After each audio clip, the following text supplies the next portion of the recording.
We will begin with the outer appearance. Let's assume that an apple represents the character in your story, with its outer skin, which reflects the outer appearance, and its flesh and core, which represent the character traits and psychology of the person.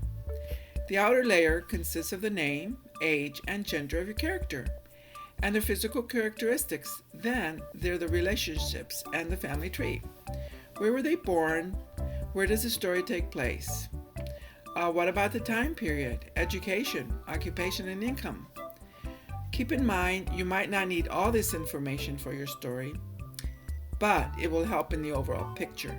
It will also be good in the early stages of writing your fiction to know the plot. When designing your plot, it's like laying the foundation of a home. You don't want to build your home without a foundation, or it will topple. Once you get these items figured out, you can move ahead and focus on fleshing out your characters, and this is where knowing some psychology and different character traits helps. Keep in mind that the outer appearance can be a reflection of the psychological makeup and personality of the person. They are not separate. I want to briefly mention 4 types of characters in fiction before we delve in deeper. The protagonist is the most important character. I will liken them to the apple.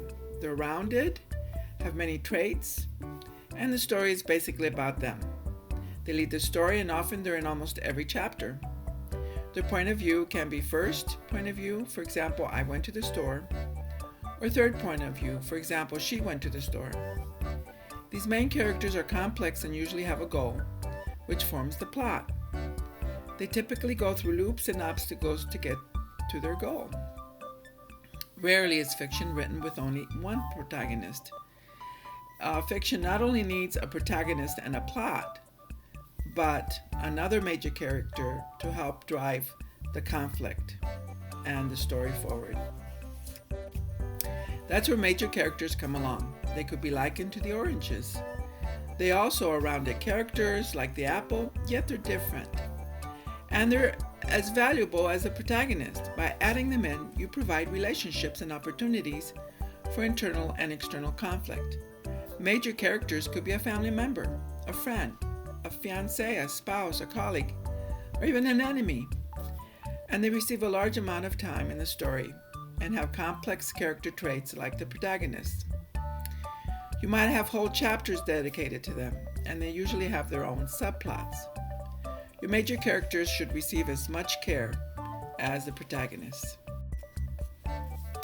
Minor characters receive very little time in the story, yet they have a purpose. They could be likened to the banana. They are flat characters with typically one character trait, like being impulsive or stubborn. Sometimes they're called cardboard characters because of that. They don't have subplots. They appear briefly in the story, but usually there's a reason to put them there. Maybe it's to provide a clue or unveil a secret. Maybe they're there to compete with the protagonist or provide conflict to move the story forward. So don't skip on minor characters.